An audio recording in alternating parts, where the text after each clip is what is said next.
Përshëndetje njerëz, uroj të jeni kudo që jeni mirë dhe të ndjeheni sa më mirë. Desha të ndaj diçka shumë të rëndësishme me juve, sepse ashtu e kam marrë që duhet të ndaj.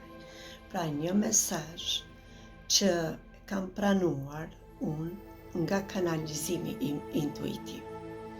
Sigurisht ka të bëjë me një meditim shumë frymëzues, por i shkurtër dhe që kryesisht më ka ardhur në një heshtje, në një qetësi shpirtërore pa e pritur. Dhe këtë më duhet ta ndaj, edhe pse kam ndarë edhe shumë të tjera, me që kam edhe ende pa i ndarë të tjera. E besuat apo nuk e besuat? Juve që besoni sigurisht se do të shkoni hap pas hapi përpara në çfarëdo situate dhe do ngriteni përmes këtij meditimi. Dhe ju që nuk e besoni, natyrisht do u vijë koha. Asgjë s'ka të keqe këtu. Sigurisht që do u vijë koha. Ashtu si meditimi që tani po avanson dhe po praktikohet, gjithkund dikur ishte e pabesueshme dhe jo e pranueshme. Por natyrisht ne hecim përpara. Ne nuk qëndrojmë stativ, indiferent, por hecim.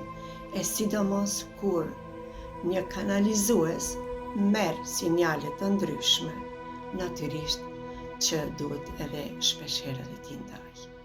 Pra, isha në një gjendje qetësie që të mos e zgjas, sepse është dashur ta shkruaj sa më shpejt, që të mos më ik diçka nga ajo, dhe mora papritur nga kanali, nga intuita ime e thellë, që e ndjej shpesh sepse është një frekuencë e lartë.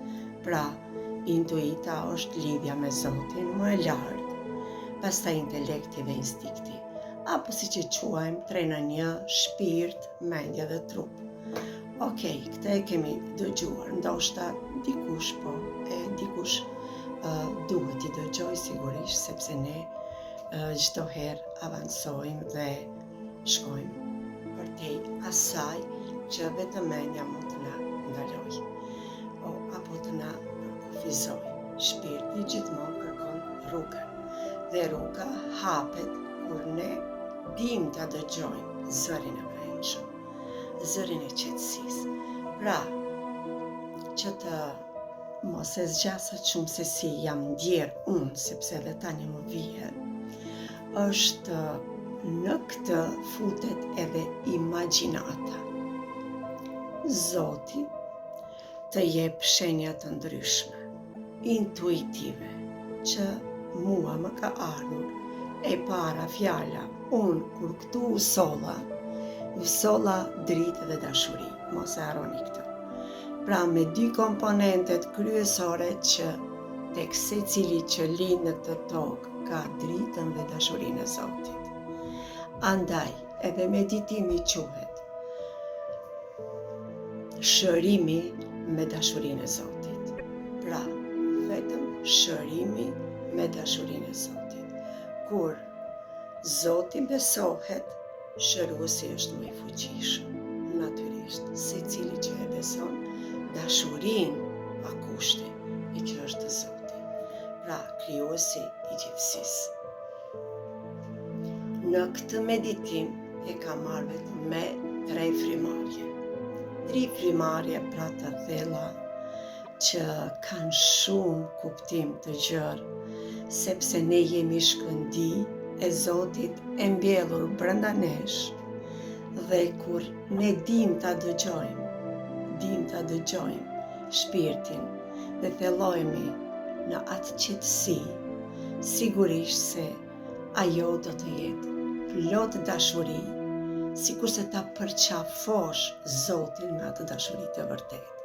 Pra ashtu do ndjehesh, dhe dashuria e Zotit shëron çdo sëmundje. Ky është titulli, dashuria e Zotit shëron çdo sëmundje.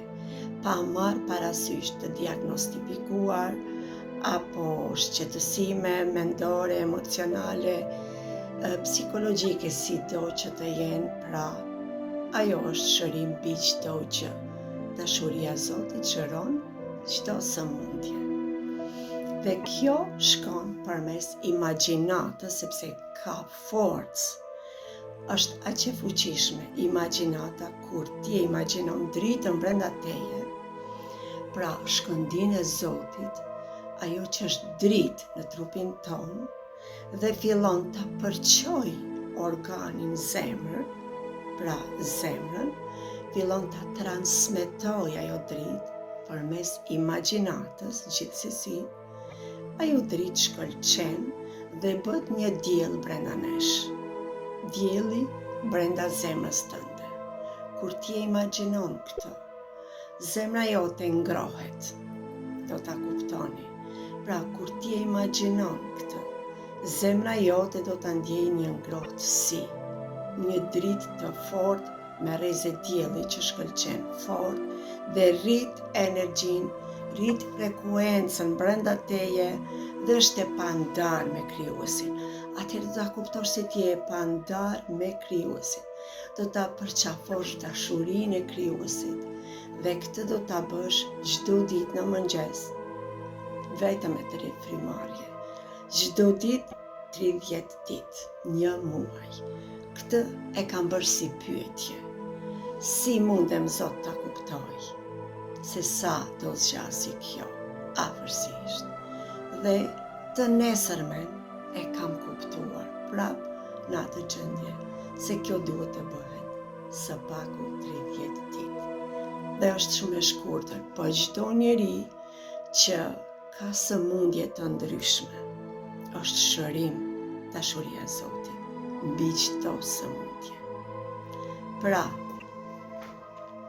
me çdo frymëmarrje imagjinoni trupin tuaj së pari, qetësinë tuaj dhe dritën brenda jush, ajo shkëndia që shtyn fort dhe rrezaton zemrën tuaj.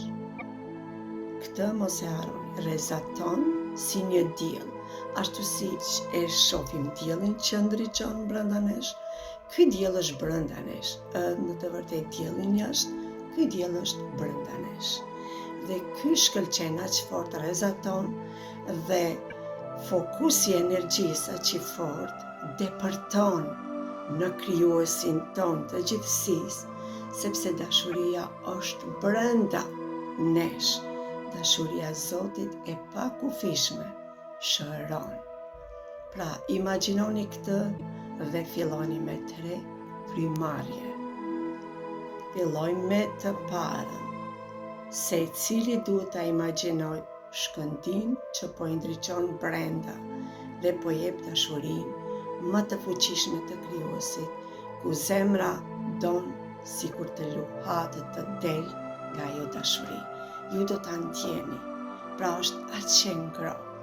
Mbyllini syt për një çast dhe merrni frymë thellë.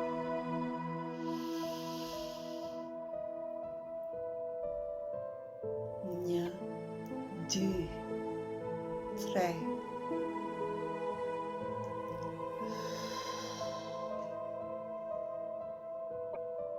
Çdo gjë e paduhur hullet jashtë dhe drita e Zotit hyn brenda. Ne jemi frekuencë, pra ne jemi frekuencë.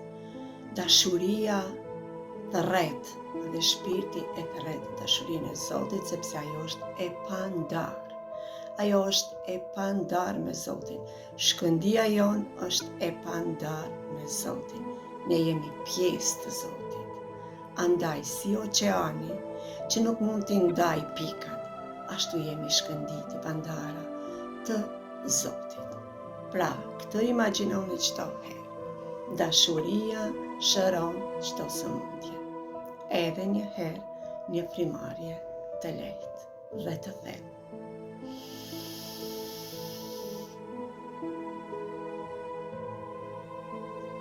Një, 2, 3.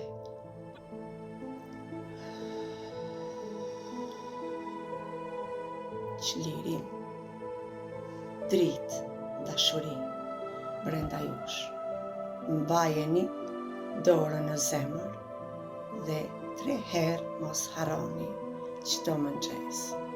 Edhe një herë po e praktikojmë me dorën në zemër dhe ndjejeni mirë ngrohtësinë e zemrës. Mos harroni gjitha fjalët tua thash që t'i keni me imagjinatën më të fuqishme në ju. Merrni edhe një herë frymë thellë.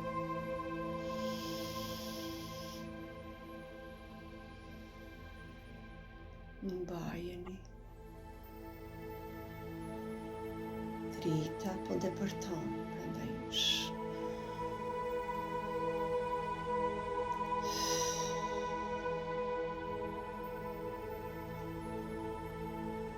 Pra, ju e kuptuat, me 3 frymarrje është shumë e shkurtër se sa kjo që është dashur të shpjegohet. Këtë do ta bëj në YouTube, por gjithë ata që dëshirojnë ta provojnë, do të jetë shëruesi më i mirë mbi çdo sëmundje. Ju uroj sukses të gjithë atyre që e besojnë fuqishëm Zotin. Faleminderit.